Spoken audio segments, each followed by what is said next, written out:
தமிழ்நாடு அனைத்து வணிகர் சங்கங்களின் பேரமைப்பின் வணிகர்களின் 42வது வெற்றி திருவிழாவாக எப்படி ஒரு நாட்டிற்கு சுதந்திரம் கிடைத்ததோ அதே போல சுதேசிய வணிகத்திற்கு சுதந்திரம் கிடைத்த நாளாக 1983ஆம் ஆண்டு வெற்றி கிடைத்தது.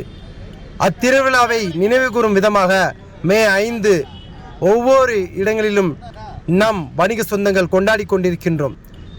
இப்பொழுது சென்னை செங்கல்பட்டு மறைமலை நகரில் கொளத்தூர் தா ரவி அண்ணாச்சி அவர்களுடைய செயல்பாட்டின் கீழ் மிகப்பெரிய ஒரு பிரம்மாண்ட செயல்பாடு நடந்து கொண்டிருக்கின்றது.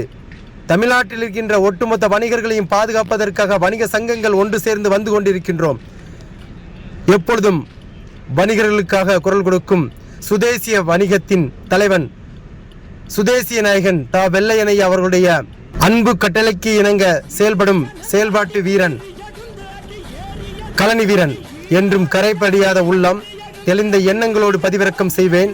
தமிழின சமுதாயத்திற்காகவும் ஜாதி மதம் மாறாத அனைத்து தமிழ் சொந்தங்களுக்காகவும் குரல் கொடுத்து கொண்டிருக்கின்றேன். அது மட்டும் இல்லாமல் வணிக சொந்தங்களுக்காக எத்தகைய காலகட்டத்திலும் குரல் கொடுப்பேன் என்ற ஒரு சபதம் ஏற்று வணிகர்களுக்கு பிரச்சனை என்றால் நம் சமுதாய வணிக சொந்தங்கள் அனைவரும் ஒன்று சேர்ந்து கட்டமைத்து மிகப்பெரிய ஒரு மாறுதலை எழுச்சியை உருவாக்கவே 5 தமிழ்நாடு முழுவதும் இருக்கின்ற வணிக சொந்தங்கள் ஒரு நாள் கடையடைப்பை அடைத்து நம் சுதேசிய வணிகத்திற்கு முக்கியத்துவம் கொடுப்போம்.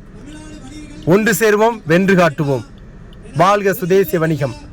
வணிகர்களின் சுதேசிய நாயகன் தா வெள்ளையனையா அவர்களுடைய செயல்பாட்டு வீரராய் களம் இறங்கும் கொளத்தூர் தா ரவி அவர்களுடைய செயல்பாடு தமிழகம் முழுவதும் வந்து கொண்டிருக்கின்றது.